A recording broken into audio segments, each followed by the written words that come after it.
Qué bueno es poder estar juntos aquí en la casa de Dios, ver nuestra casa llena de muchos amigos. Vamos a compartir un mensaje en este día. Estamos compartiendo esta serie de mensajes que tiene como título El movimiento de Jesús. ¿Qué es la iglesia?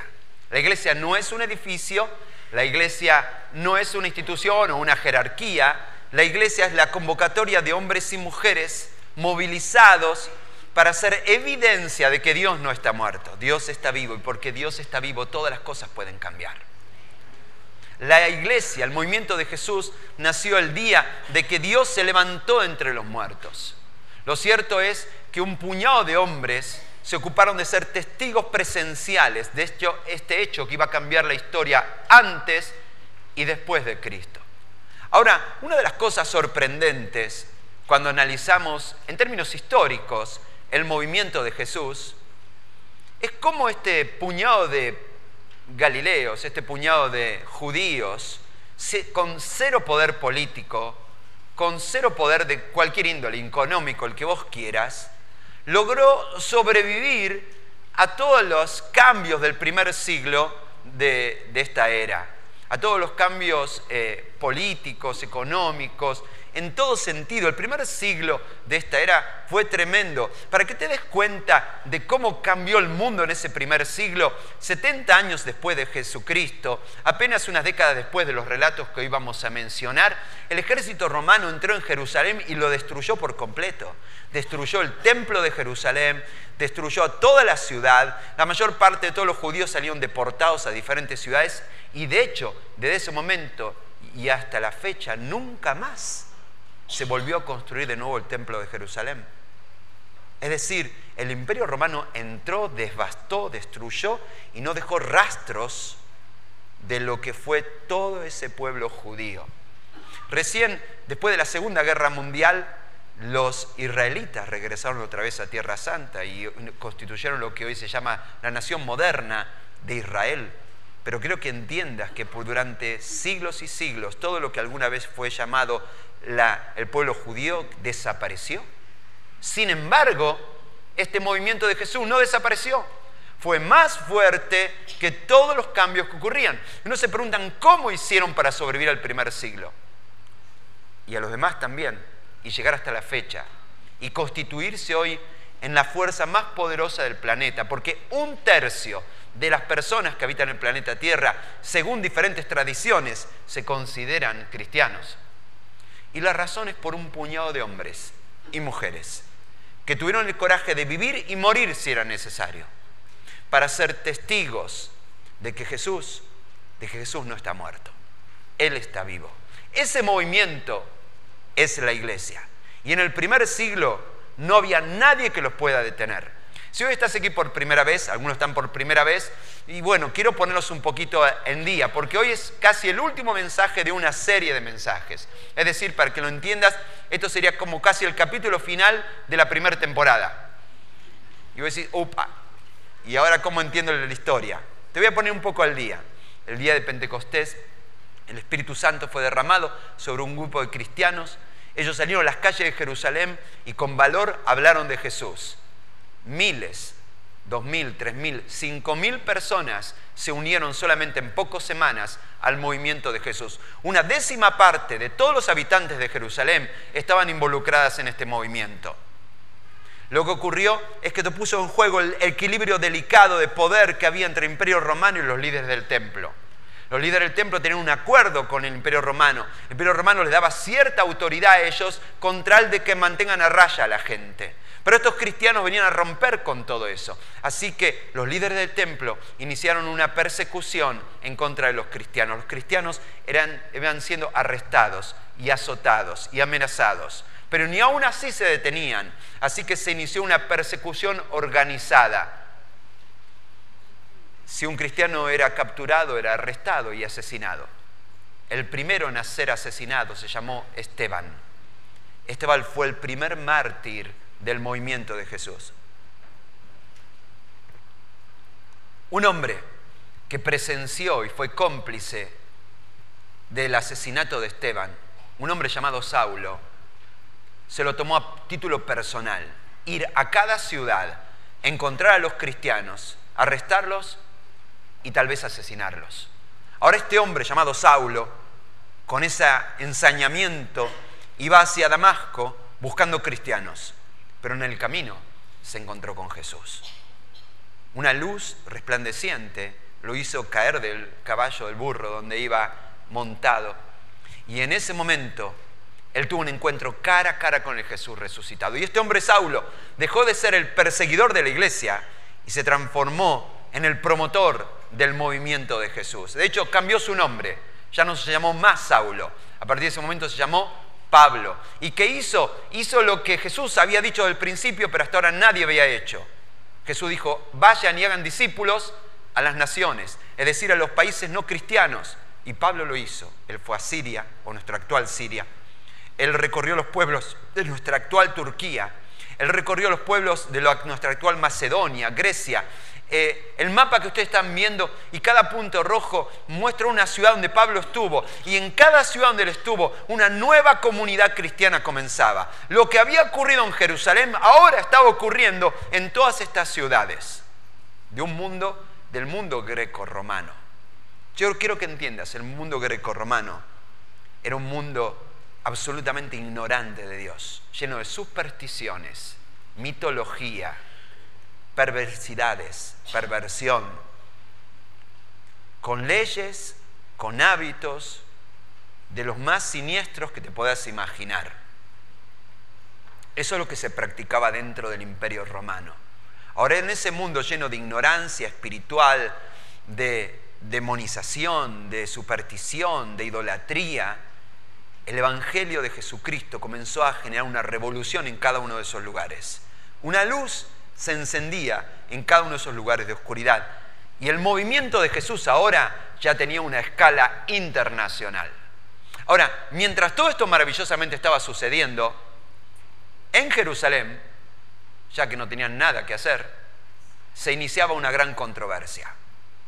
Es decir, cada vez que la iglesia se olvida de cumplir la misión, se involucra en debates innecesarios. Se pone a discutir de tonterías. Los apóstoles, en vez de estar cumpliendo su misión, todavía seguían en Jerusalén. En vez de hacer lo que Jesús le había dicho que tenían que hacer, todavía seguían en Jerusalén. Y como no tenían nada que hacer, iniciaron una gran controversia. Ahora, hoy voy a hablar de esta controversia. ¿Y por qué es importante que hable de esta controversia? Porque esa controversia que sucedió apenas 20 años después de que Jesús resucitó, es la misma controversia que afecta a la iglesia hoy. Es la misma controversia en la cual está enredada la iglesia a lo largo de todo el tiempo. Es la controversia que lamentablemente ha producido que tus padres cuando eras chico dijeran no vamos a ir más a la iglesia. Es la controversia que ha producido que muchas personas dijeran yo no quiero hacer nada con la iglesia. Es la controversia que ha provocado que hoy en día muchas personas de nuestra generación, mendocinos, argentinos, personas de nuestra generación, tengan deseos de buscar paz espiritual, tengan deseos de buscar algo trascendente, pero que no lo busquen en una iglesia, lo busquen en cualquier otra parte, menos en una iglesia. Y todo tiene que ver con esta controversia. ¿En qué consistía la controversia? Para decirlo de manera muy reducida, sería esto. ¿Quién puede ser parte de la iglesia? ¿Quién puede y quién no puede? ¿Cuáles son los requisitos para decir, sos bienvenido, sos parte del movimiento de Jesús?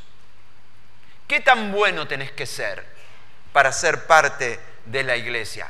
Ese es el debate que había en ese momento. Y es el debate que lamentablemente muchas veces también se ha suscitado en nuestros últimos tiempos en nuestras iglesias. Y lo peor, va a ser el gran debate del futuro de la iglesia. ¿Qué deberíamos exigir para que una persona pueda ser considerada parte de la iglesia? Quizás podríamos entender esto si entendiéramos el contexto donde ocurrió todo esto. ¿Quiénes estaban en Jerusalén? Los cristianos, pero no cualquier tipo de cristianos, los judíos cristianos. El movimiento de Jesús nació como un movimiento de judíos. Jesús era judío, sus discípulos eran judíos. Por lo tanto, cuando ellos admitieron que Jesús de Nazaret era el Mesías, ellos no lo vieron como un cambio de religión, de ninguna manera. Ellos dijeron como un cumplimiento de nuestra fe judía. Es decir, este Mesías es el Mesías que los profetas judíos profetizaron. Es el Mesías para el pueblo de Israel. Por lo tanto, ninguno de estos judíos que en Jerusalén fueron bautizados y se unieron al movimiento de Jesús, lo vivieron como un cambio de religión, de ninguna manera. Lo vivieron como el cumplimiento de su religión. Por lo tanto, cuando ellos se enteraron de que en tierras de griegos, sirios, turcos de hoy en día, así nos llamaban en aquel tiempo, estaban comenzando iglesias, dijeron, ¿cómo? ¿Cómo esta gente se va a sumar al movimiento de Jesús si no profesan la fe judía? Antes de poder ser parte del club de Jesús, tenés que ser parte del club de Moisés. Es decir, para ser un verdadero cristiano, primero tenés que ser judío. Porque el Mesías es de los judíos, es nuestro. Y si vos querés abrazar al Mesías, tenés que abrazar al Mesías, pero también tenés que abrazar todas nuestras costumbres, nuestra religión, nuestra tradición y todo lo que nosotros somos, la manera en que nosotros comemos, la manera en que nosotros nos vestimos, todo lo que nosotros hacemos. Para que te des cuenta, para un judío, practicar el atletismo era un pecado. ¿Sabías eso vos? Porque los atletas griegos practicaban las Olimpiadas desnudos. No sé si también lo viste en las esculturas. Por ejemplo, todo el mundo pagano para ellos era una cosa abominable, totalmente. Y decían, si estos que se están haciendo cristianos en todos estos pueblos quieren ser cristianos, primero van a tener que venir acá y ordenar un montón de cosas en su vida. Y después, en todo caso, tal vez le demos oportunidades de ser cristianos o parte del movimiento de Jesús.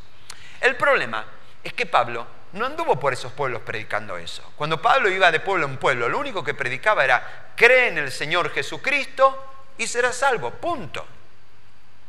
Un carcelero en la ciudad de Filipos le preguntó, ¿qué debo hacer para ser salvo? Cree en el Señor Jesucristo y serás salvo tú y tu casa, sin ningún otro ítem. Entonces generó una controversia. ¿Cómo es esto? Una controversia entre la gracia y la verdad. La gracia significa de que Dios nos acepta tal y como somos. Recién cantábamos el himno. Tal como soy de pecador, así Dios me acepta. Dios nos acepta tal y como somos, tal y como llegamos. Pero la verdad es que hay un estilo de vida que Dios pretende de cada uno de nosotros. Tenemos que vivir según el Evangelio de Jesucristo. Y eso involucra un código de conducta diferente. Ahora, ¿cómo conciliar estas dos cosas? Si hoy estás aquí por primera vez, quizás entiendas bastante a estos cristianos de Grecia, ¿no es cierto? Quizás digas, la verdad es que justamente eso es lo que a mí me ha mantenido lejos de la iglesia todo este tiempo. Cada vez que yo intento venir a la iglesia y siento de que nunca voy a encajar en ese lugar, que nunca voy a ser tan bueno como para poder encajar en ese lugar. Y quizás te pongas del lado de aquellos que en esta historia representan a los cristianos griegos. Pero quizás si sos un cristiano que está aquí de hace muchos años, te pongas también un poquito del lado de los judíos cristianos. Y digas, bueno, pero pastor, ser cristiano no es cualquier cosa tampoco. Al final de cuentas, la fe cristiana involucra un imperativo moral, un código ético. El apóstol Pablo dijo, cree en el Señor Jesucristo y serás salvo, pero que también el apóstol Pablo dedicó páginas enteras a decir, y así deben vivir los esposos, y así deben vivir las esposas, y así deben conducirse los hijos, y así debemos comportarnos aquí, y así debemos comportarnos allá. Y la gran controversia era cómo resolvemos este dilema entre la gracia de Dios, Dios nos acepta tal y como estamos, sin ninguna condición, y la verdad de Dios. Y la verdad de Dios es que hay un estilo de vida que Dios quiere que cada uno de los que estamos aquí, un estilo de vida de libertad, de limpieza y de pureza, Dios quiere que vivamos. ¿Cómo hacemos para manejar esto? Alguno diría, pastor, lo que tenemos que tener es equilibrio. ¿Sabes qué? No tenemos que tener equilibrio, porque Jesús no tuvo equilibrio. Equilibrio es un poquito de esto y un poquito de aquello. Ni tan tan ni tun tun, ¿no es cierto? Ahora, ¿cómo fue Jesús? Porque Jesús se vinculaba y se relacionaba con pecadores, es decir, con personas de dudosa reputación, con personas que practicaban oficios dudosos. Él se relacionaba con prostitutas, con publicanos, que eran cobradores de impuestos, con pecadores de diferentes personas, con personas que estaban justamente outsiders, ¿no?, de la fe judía. ¿Cómo trataba con ellos? ¿Cómo él lograba poner en juego la gracia y la verdad? El punto es que un testigo presencial, el apóstol Juan, que escribió el Evangelio de Juan, él no dice Jesús. Jesús no intentaba hacer ningún equilibrio. Dice así: y el Verbo se hizo hombre y habitó entre nosotros, medio lleno de gracia y medio lleno de verdad. ¿Dice así la Biblia? No. Lleno de gracia y de verdad. Él era totalmente lleno de la gracia de Dios y totalmente lleno de la verdad de Dios. Esto vamos a aprender hoy, no es fácil. De hecho es raro, enredado y confuso, muy confuso. Es más clarito hoy, vamos a ser equilibrados. Es más fácil ser equilibrados. Es mucho más desafiante y confuso ser llenos de gracia y de verdad. Pero si vamos a encarnar el cuerpo de Cristo, vamos a ser Jesús para esta generación, es mucho más que simplemente estar equilibrados. Es ser llenos de la gracia y de la verdad. Ahora, ¿cómo resolvió la iglesia del primer siglo este asunto? Vamos a ir a la Biblia, vamos a ir a uno de los libros de la Biblia, el libro de los Hechos de los Apóstoles, que es el libro que estamos leyendo durante todo este mes. Un libro que es la crónica de la historia de la iglesia del primer siglo. Y ellos resolvieron todo este lío en un concilio, un gran encuentro de debate que lo recordamos como el Concilio de Jerusalén. Ahora, antes de comenzar a leer la Biblia, tengo que hacer una pequeña advertencia. Lo que vamos a leer a continuación contiene contenido no apto para menores de 13 años. Así que si hay un niño presente, no debería estar aquí. Para eso tenemos un programa fantástico que se llama ¿cómo? Generación Extrema. Así que señora, si usted está con su niño aquí, a la salida no me venga, pastor, ¿cómo se le ocurre hablar de eso?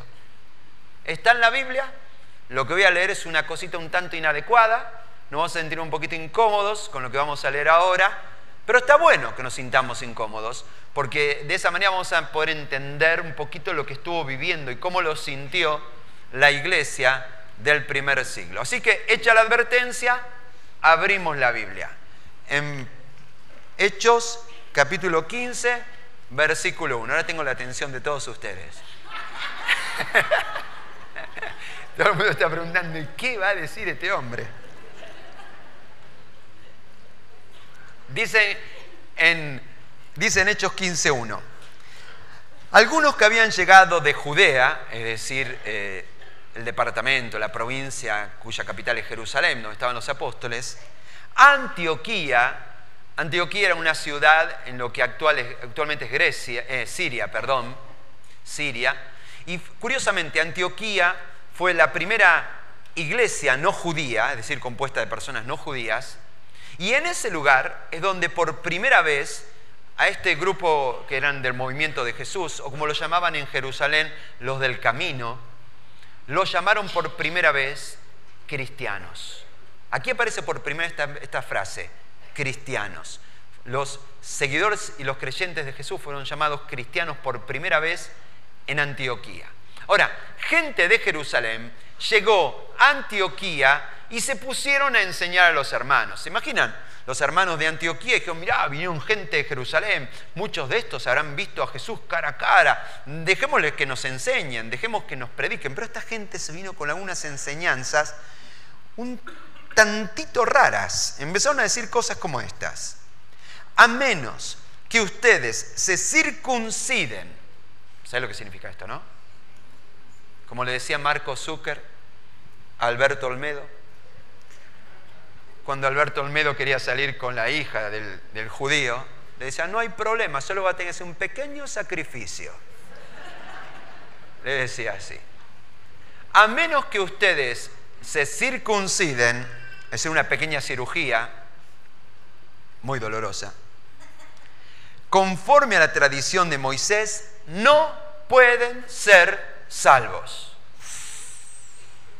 Complicado, ¿no? Estamos en el horno. Es decir, si vas a ser miembro de la iglesia, vas a tener que pasar por una pequeña cirugía. Y como dijo el pastor Fabián, la semana que viene tenemos taller de membresía.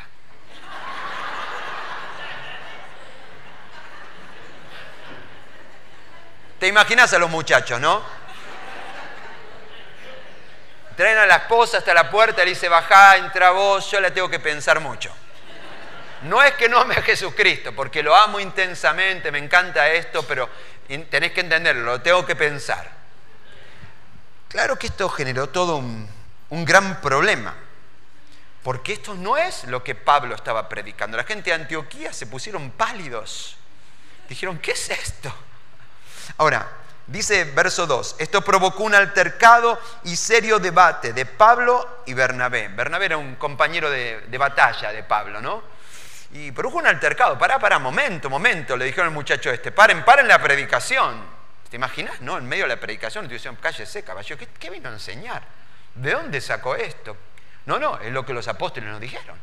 Y es lo que dijeron que teníamos que enseñar. Esto vamos a tener que discutirlo. Entonces se decidió que Pablo y Bernabé y algunos otros creyentes, que te estaban preguntándose qué será de nosotros, subieran a Jerusalén para tratar este asunto con los apóstoles y los ancianos. Así que, enviados por la iglesia, al pasar por Fenicia y Samaria, contaron cómo se habían convertido los gentiles. Esas noticias llenaron de alegría a todos los creyentes. Pero, y aquí llegamos al punto, al llegar a Jerusalén, fueron muy bien recibidos por la iglesia. No por un edificio, por la iglesia. La iglesia se compone ¿de qué? De personas. Como por los apóstoles y los ancianos, a quienes informaron de todo. Así que empezó un encuentro, y el encuentro empezó con un informe de Pablo. Pablo puso un PowerPoint, puso el mapa de toda la zona del este de Europa, y le dijo, muchachos, así avanza la misión. Donde quiera que vamos y hablamos de Jesucristo, hay personas que tienen experiencias con Dios, cambios sobrenaturales están ocurriendo, Dios está haciendo milagros, y nuevas comunidades, nuevas eclesías, nuevas iglesias, nuevos movimientos de Jesús están encendiéndose por toda Europa, y esto es fantástico. Y Pablo da el informe de todas las historias, de todas las cosas que habían vivido a lo largo de todos los viajes misioneros, mejor dicho, del primer viaje misionero que él realizó. Ahora, entonces intervinieron algunos creyentes. Son los primeros que levantaron la voz y le dijeron, bueno, muy bonito lo tuyo, Pablo, pero. Ahora, ¿quiénes son estos creyentes con el tupé de levantar la voz? Entonces intervinieron algunos creyentes que pertenecían a la secta de los fariseos. Creyentes, secta y fariseos, no quedan muy bien esas tres palabras juntas, ¿no? ¿Cómo es que los fariseos están adentro de la iglesia? A ver, ¿qué capítulo me perdí? Porque cuando yo leo los evangelios, los fariseos son los archienemigos de Jesús. Los fariseos son los que crucificaron a Jesús. Los fariseos son los que le hicieron la vida imposible a Jesús. Y ahora están adentro de la iglesia. ¿Cómo ocurrió esto? Quizás como la misma historia de Pablo. Pablo era un fariseo, pero un día tuvo un encuentro personal con Dios. Y ese día toda su estructura cayó. Y no tuvo más remedio que aceptar que Jesús era el Mesías. Fariseos que un día se encontraron con la realidad del Jesús resucitado y tuvieron que admitir, la verdad es que Jesús no encaja para nada con lo que nosotros esperábamos que debería ser el Mesías. Pero ante la evidencia de su resurrección, no tenemos más remedios que admitir y creer. Él es el Cristo, el Hijo del Dios viviente. Ahora, esta gente puso su fe en Jesucristo, y eso también es una evidencia, ¿no?, de la gracia de Dios. Pero muchos no cambiaron, porque seguían con la historieta de que había que cumplir, y había que cumplir, y había que cumplir una cantidad de cosas. Dice que los creyentes que pertenecían a la secta de los fariseos afirmaron y redoblaron la apuesta: es necesario circuncidar a los gentiles y mucho más, y exigirles que obedezcan la ley de Moisés. Así son las cosas. Antes de ser parte del club de Jesús, tienen que ser parte del club de Moisés. Ahora, cuando nosotros leemos aquí la ley, uno piensa que la ley de Moisés serán, ¿qué serán? Los 10 mandamientos. Y los 10 mandamientos son lindos, ¿o no? Son buenos. No los cumplimos, pero son buenos. Queremos que nuestros hijos los cumplan. Chicos, tienen que cumplir los 10 mandamientos. Nosotros no, pero son lindos los 10 mandamientos. Tan mal no está, está bueno que haya. Un cristiano debería cumplir los 10 mandamientos. Ahora, cuando estos judíos hablan de la ley, no se refieren simplemente a los 10 mandamientos. Se refiere a los 10 mandamientos y a todas las demás leyes y costumbres establecidas en el Antiguo Testamento. Si las enumeráramos, diríamos que son en total, sumadas los 10 mandamientos, 613 leyes y costumbres judías, de cómo tenés que vestirte, de cómo tenés que comer, de cómo tenés que lavarte las manos, de cómo se sirve la mesa. ¿Vos te recordás las historias de Jesús? A Jesús le viene haciendo la vida imposible porque se lavó las manos, porque no se lavó las manos, porque se puso esta vestimenta, porque comió este día. Las costumbres detallaban minuciosamente cada detalle de la vida, de que la persona se levanta, que te se acuesta, cómo tiene que dormir, cómo tiene que comer. Toda esta clase de cosas incluían estas leyes. Y ese era el problema. El problema es que ellos decían, antes de poder ser cristianos, van a tener que cambiar todo su estilo de vida. Pablo volvió a todos esos pueblos y explicarles que no pueden ser parte del movimiento de Jesús hasta que no cambien su manera de comer, hasta que no cambien su manera de vestir, hasta que no cambien la música que escuchan, hasta que no limpien su casa de un montón de cosas. Lo vamos a poner a prueba 6 meses, lo vamos a tener en observación, y en todo caso, después lo recibiremos en la iglesia. Parece ridículo eso, ¿no? Pero es un problema que la iglesia ha enfrentado a lo largo de todo el tiempo. Y como yo te he dicho muchas veces, hay como una fuerza de gravedad, ¿no? Si yo suelto esto, ¿para dónde va a ir? No hay para arriba, ¿no? Para abajo. Y cada vez que la iglesia deja de hacer el esfuerzo intencional de cumplir con la misión, la tendencia es terminar en esta clase de cosas. Empezar a hacer grandes, largas listas de requisitos para ver quién puede entrar y quién no. Así, con esa vestimenta, así no vas a entrar a la iglesia. Mirá el pelo que tiene. Cómo se pintó, cómo está vestido, las músicas que escucha. Admitámoslo, nosotros creemos que somos muy abiertos, criticamos y juzgamos a la gente del primer siglo, somos gente de mente abierta.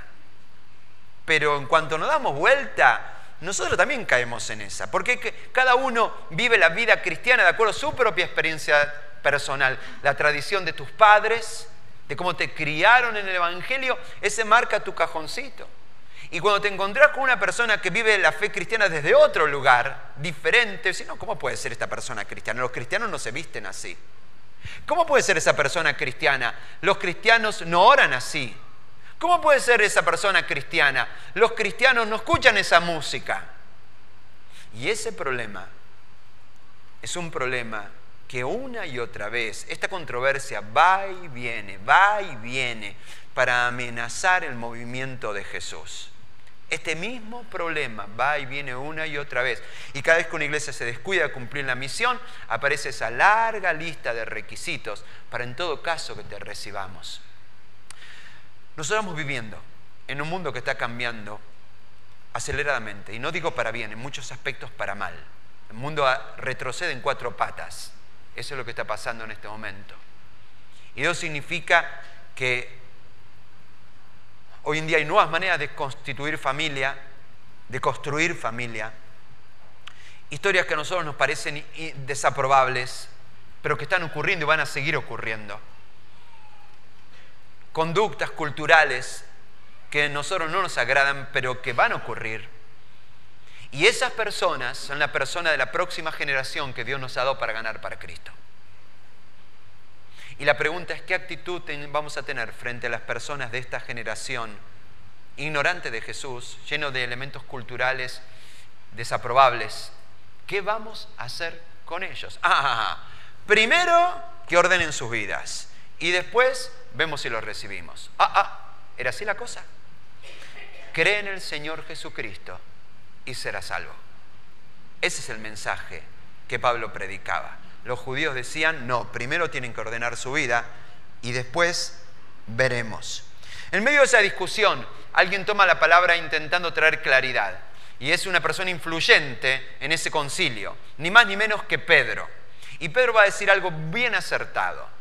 Si vos estuviste haciendo lo que yo te dije, leyendo en tu casa el libro de Hechos, sabrás que para Pedro decir lo que ahora va a decir no fue fácil. Dios tuvo que trabajar duro y parejo con Pedro, rompiendo sus estructuras, para que Pedro pueda decir lo que ahora va a decir. ¿Cuál es la opinión de Pedro frente a toda esta controversia? Después de una larga discusión, Pedro tomó la palabra. Hermanos, ustedes saben que desde un principio Dios me escogió de entre ustedes para que por mi boca los gentiles oyeran el mensaje del Evangelio. Es decir, muchachos, ¿recuerdan la historia que les conté la semana pasada de que Dios me pidió que vaya a visitar la casa de un militar romano llamado Cornelio? Y que yo entré a regañadientes, y cuando entré y le hablé del Evangelio, esas personas pusieron su fe en Jesús, el Espíritu Santo fue derramado sobre esas personas. ¿Se acuerdan de esa historia? Y yo me imagino que los asistentes le dijeron, sí, Pedro, ya la contaste 2 veces. Así que Pedro continúa. Dios, que conoce el corazón humano, y que esta es la clave, pero esta es la clave de toda esta controversia. Yo solamente sé cómo te vestís. Yo no sé tu corazón. Yo sé solo qué música pones en el auto. Yo no sé tu corazón. Yo sé qué auto manejás o yo sé cómo hablas, pero yo no conozco tu corazón. Yo sé cómo está conformada la familia al lado de mi casa y sé qué auto manejan, pero yo no conozco su corazón. Yo conozco al vecino de enfrente y sé de qué club es hincha, pero no conozco su corazón. Yo conozco a este otro vecino que nunca barre las hojas de la vereda, pero no conozco su corazón. Y que además me deja el auto estacionado en mi vereda, pero no conozco su corazón. Él debería saber que hay reglas en este vecindario y que cada uno debe poner su auto en su vereda y debería estar barriendo su vereda. Yo sé todo eso, pero no conozco su corazón. Yo no conozco el corazón, pero Dios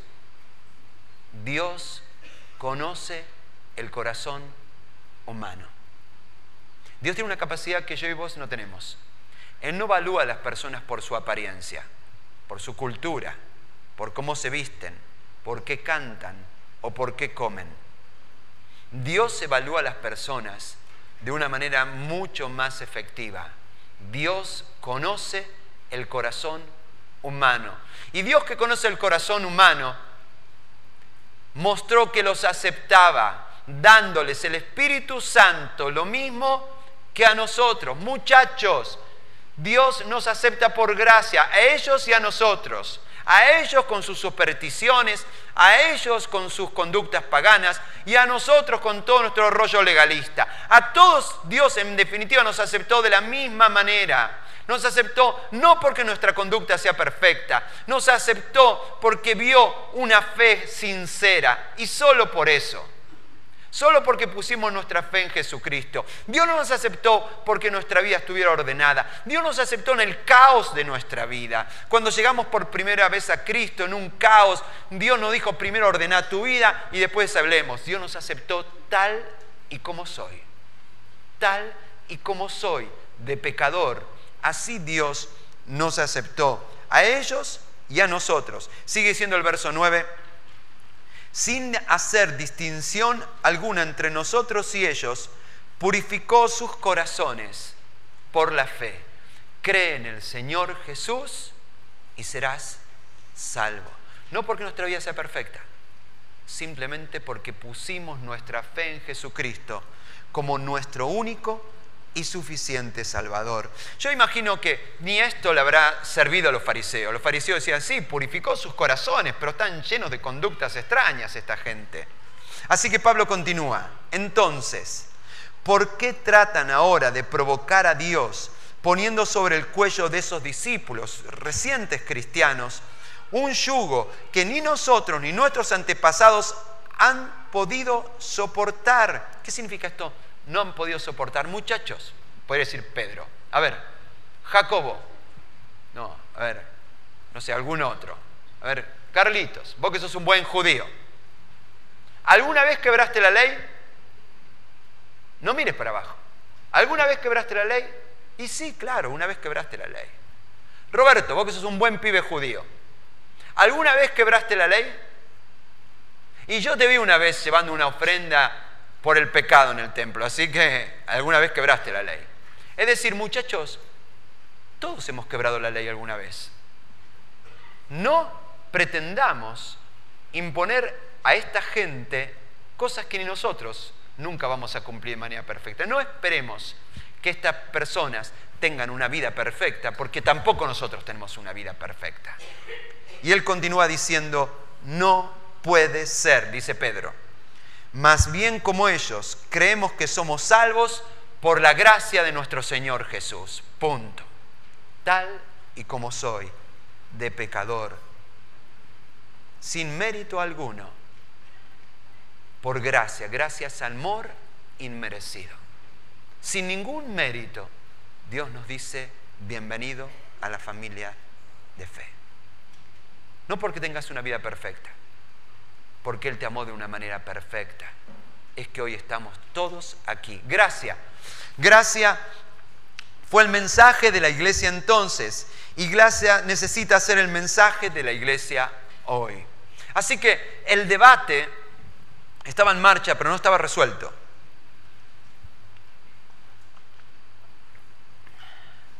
Alguien tenía que tener la última palabra. Ya escuchamos a Pablo, ya escuchamos a los fariseos, ya escuchamos a Pedro. Alguien debiera tener la última palabra. ¿Quién iba a tener la última palabra en ese concilio? Jacobo. Jacobo, hermano de Jesús. Pastor, acá dice Santiago. Bueno, Jacobo y Santiago es lo mismo. ¿Sabía eso, no?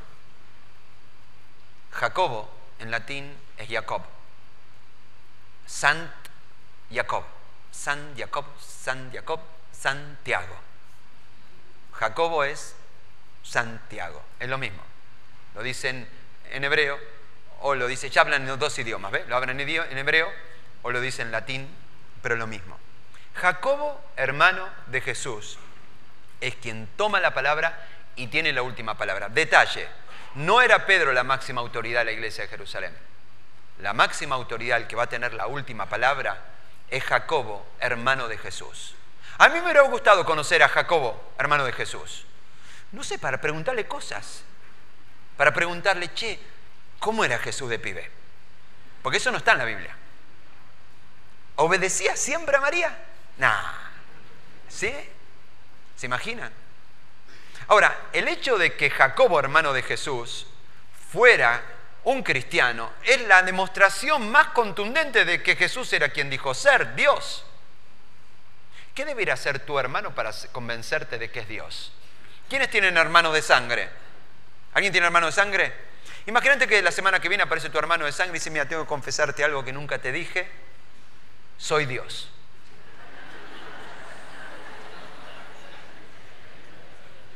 ¿En serio? Sí, soy Dios. ¿Qué tendría que hacer tu hermano de sangre para convencerte de que es Dios? Está complicado esa, ¿eh? Mira, porque yo te conozco. Ni aunque alimentara a todo un estadio Malvinas lleno de gente con 2 porciones de pizza, aún así diría, no, mi hermano, Dios, no. Sin embargo, Jacobo dice, mi hermano es Dios. Y esa quizás es una de las cosas más contundentes que muestran que Jesús es quien dijo ser. Así que Jacobo se pone de pie y toma la palabra y dice, y mi opinión, es decir, mi veredicto, habiendo escuchado las partes, es la siguiente. Y este texto creo que debería convertirse en el lema de nuestra iglesia en el futuro. De hecho, yo creo que este texto resume la razón por la cual decidí ser pastor. La iglesia fue diseñada por Jesús para ser un puente, para que las personas lleguen a Dios, para que un mundo sin Dios, para que personas que no saben nada de Dios, que creen que Dios no existe, puedan llegar y conocer al Dios sorprendente, amoroso, incondicional, tremendo, que todo el mundo necesita conocer. La iglesia fue llamada a ser un puente, pero lamentablemente, desde jovencito, descubrí que lamentablemente muchas iglesias, lejos de ser un puente, son un obstáculo. Y a veces el principal obstáculo para que las personas lleguen a Dios. Vivimos en un tiempo post-cristiano. Es decir, el cristianismo floreció en Europa, pero también fue manipulado de la peor manera. Y en nombre de Jesucristo se hicieron guerras. En nombre de Jesucristo se hicieron inquisiciones. Y en nombre de Jesucristo se asesinó gente y se erradicó poblaciones y se hicieron guerras santas. Vivimos en un tiempo post-cristiano, donde lo que la iglesia ha hecho es el principal obstáculo para que la gente llegue a Jesucristo. La iglesia fue diseñada para ser un puente, no un obstáculo. Pero nosotros tenemos toda nuestra tradición, nuestra música, nuestra cultura, nuestras normativas, nuestras neurosis. Cuando yo me encuentro en la calle con una persona que no es cristiana, habitualmente yo no encuentro ninguna resistencia a querer saber más de Jesús. Quiero saber más de Jesús. El problema no es con Jesús. El problema es con la iglesia. O con cierta iglesia. Egocéntrica, dogmática, hipócrita, inconsecuente, cobarde. Ya sabes, en cuanto nos relajamos, ahí vamos. La iglesia fue llamada a no ser un obstáculo, sino ser un puente. Por eso Santiago dice así, y este es su veredicto. Y mi opinión, entonces, es que no debemos ponerles obstáculos a los gentiles que se convierten a Dios. Así de simple. Si la música que cantamos es un obstáculo, cambiemos la música. Si la manera en que el pastor Fabián predica, vamos a predicar de otra manera. Si el horario en que nos reunimos, si el lugar donde nos reunimos, si la manera en que nos vestimos, si algo de lo que hacemos es un obstáculo para que las personas lleguen a Dios y lo podríamos remover, removámoslo. Removamos los obstáculos, dejemos de ser un obstáculo y comencemos a ser un puente. Un puente para que las personas lleguen a Jesucristo. Dejemos de ser el problema y comencemos a ser la solución. Aquí cuando dice que se conviertan, está en un modo participio la palabra en el idioma original, por eso yo lo puse ahí entre paréntesis. Son personas en un proceso, personas que se están convirtiendo. Hoy recién están comenzando la fe cristiana. No podemos pedirle a una persona que recién se está acercando al movimiento de Jesús, que tenga la misma claridad que yo tengo en tantos otros temas, que nací en una iglesia y que mis padres y mis abuelos ya eran cristianos. Necesitamos tratar de pensar de otra manera, entender que esta gente está en proceso, ya van a entender, ya van a cambiar, Dios mismo se va a ir ocupando a través del Espíritu Santo de hacerles saber qué cosas ellos deben cambiar en su vida. Pero no es nuestra tarea ponerles un obstáculo, nuestra tarea es facilitarles las cosas mientras están en este proceso en el cual el Espíritu Santo limpiará lo que tenga que limpiar, como tiene que limpiar en mí muchas cosas todavía. Así que continúa diciendo Santiago, al contrario, deberíamos escribirles y decirles que se abstengan. Esta parte le gustó a los fariseos. Dijeron, acá viene la parte buena. Jacobo, confiamos en vos, Jacobo. Son 613 leyes. Nosotros queremos que en tu veredicto entren todas las más que podamos. Así que bueno, listo, estamos. Jacobo, decinos. ¿De qué se tienen que abstener? Esto va a ser largo, así que saca hoja porque viene muy larga la cosa. Son 613 leyes. Vamos a decirle que se abstengan. Número 1, de comer alimentos ofrecidos a los ídolos. Es decir, no comprar carne en el templo pagano. Número 2, de inmoralidad sexual. Ok. Número 3, de comer carne de animales estrangulados y de consumir sangre. Vamos, ¿cómo sigue? Nada más. ¿Cómo que nada más? Más. Nada más que esto. Nada más que esto. ¿Qué estás haciendo, Jacobo? Estás tomando 613 leyes y normativas y la vamos a reducir a 3 cositas nada más. No puede ser. ¿Qué es esto? Sí, es así. De hecho, esto es lo que hace Santiago. Reduce toda esa normativa judía, la reduce a 2 cosas nada más. Que básicamente son, no cometan inmoralidad sexual y no coman cosas que ofenden a los judíos. Entre paréntesis, las pueden comer, pero si hay un judío no la coman porque le ofende. Nada más que por eso. Es decir, muchachos, no pongamos obstáculos. Dejemos que el Espíritu Santo sea quien conduzca a cada persona y le ayude a saber en todo caso qué debe hacer y qué no debe hacer. Los mensajeros salieron de inmediato para Antioquía, donde convocaron a una reunión general de creyentes y entregaron la carta. Así que la carta llegó a todos esos pueblos de Europa. ¿Se imaginan cómo esperaban la carta, no? Toda la gente cuando la estaban abriendo, los muchachos decían, cirugía, no cirugía. Cirugía. Los mensajeros salieron de inmediato para Antioquía, donde convocaron a una reunión general de creyentes y entregaron la carta. Y cuando la abrieron, hubo mucha alegría. No sabe la alegría que había. Hubo mucha alegría en toda la iglesia ese día cuando leyeron este mensaje alentador. Ese día, en ese momento, la iglesia estuvo a punto de deslizarse hacia una gran división. Pero tuvo coraje y tuvo amor. Y porque tuvo coraje y tuvo amor, lo que podría haber sido la primera división de la iglesia se transformó en una gran decisión. La gran decisión de ser una iglesia llena de gracia y de verdad, ¿para quiénes? Para todos. No importa cómo llegues, no importa tu condición, no importa tus tatuajes, no importa tus marcas, no importa tu peinado, no importa tu ropa. Si crees en Jesús como tu Salvador, si crees que Jesús es el Cristo, el Hijo del Dios viviente, bienvenido. Sos parte de la familia de fe. Y gracias a esta gran y valiente decisión, Dios siguió avanzando con el avivamiento más grande de la historia.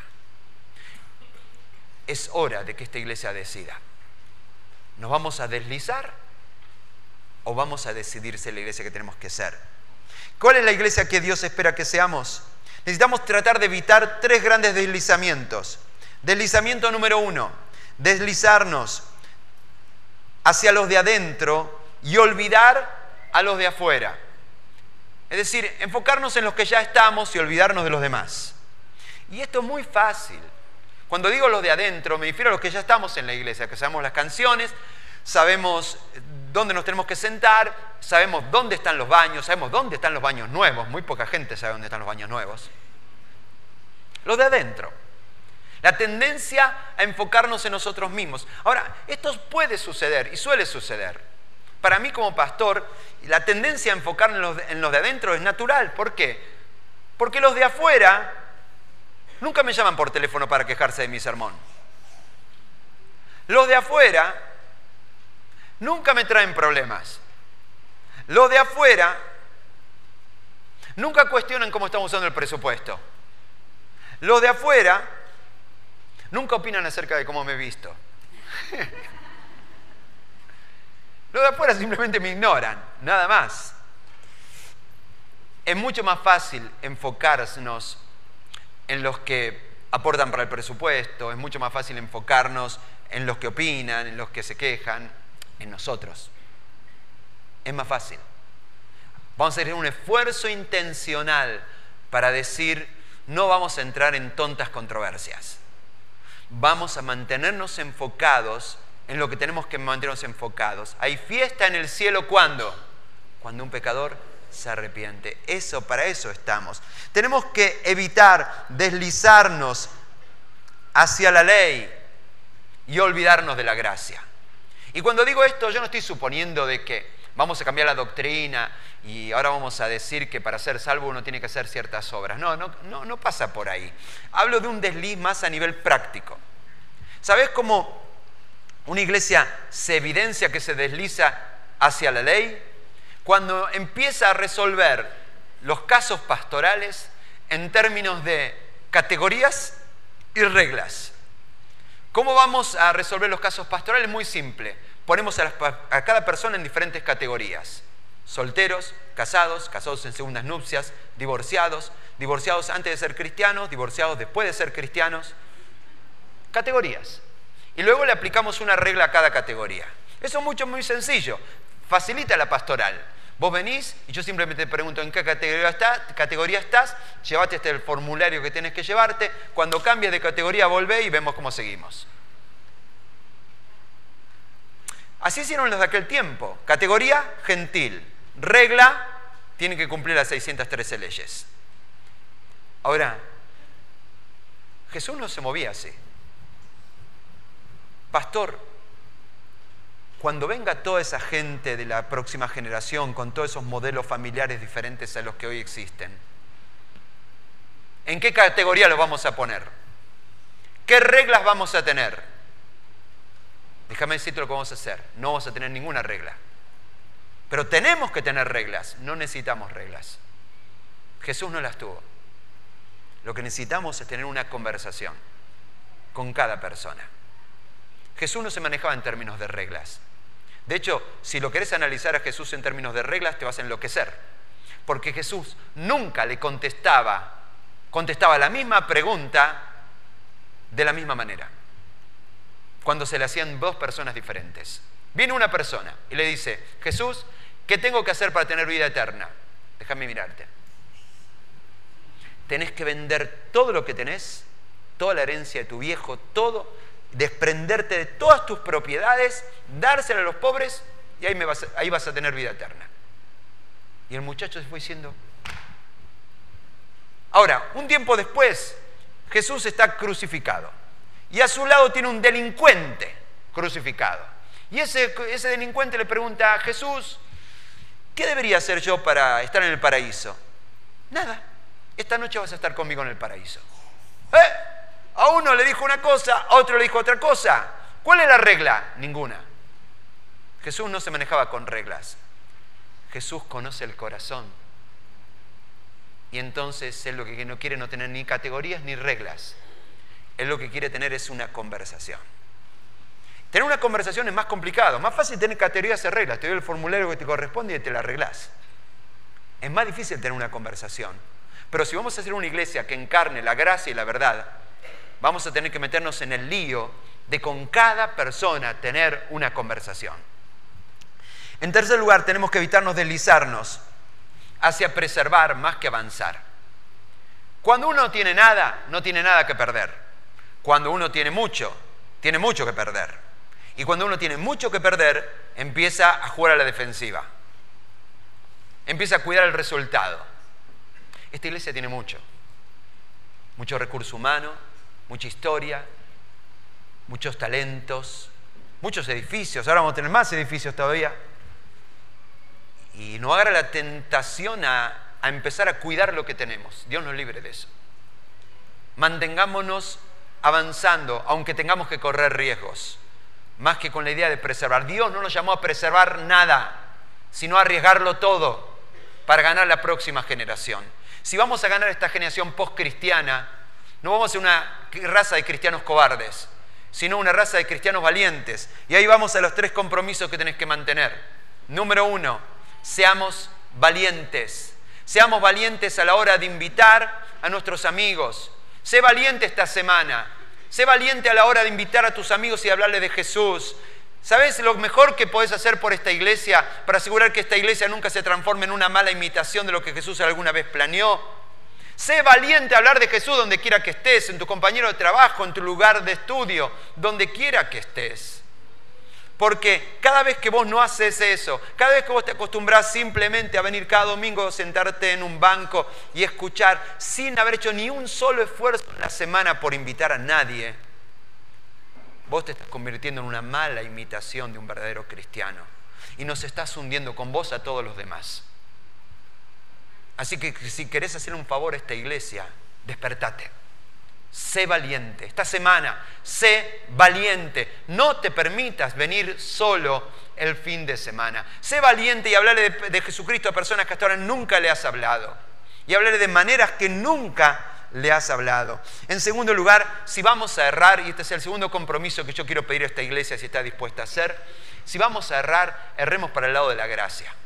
Es decir, si estamos frente a un dilema y frente a la gracia y la verdad y no sabemos muy bien de qué lado cae la moneda, y bueno, si nos vamos a equivocar, equivoquemos por el lado de la gracia, en abrazar a la gente tal y como está.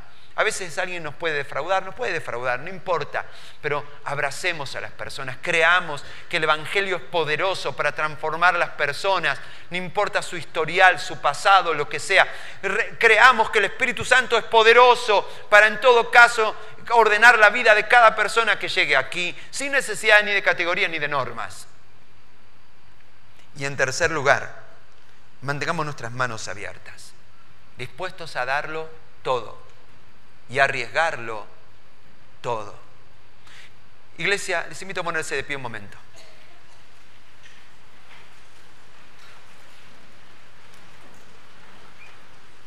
Hoy termina un capítulo en este lugar y comienza un nuevo capítulo, un nuevo escenario. En los próximos años, Dios nos va a poner delante de una generación de gente rara, de una cultura que no hemos visto en nuestros padres, con nuevos hábitos. Y Dios nos llama a tener la gracia y la verdad. Seamos valientes, seamos de manos abiertas y brazos abiertos.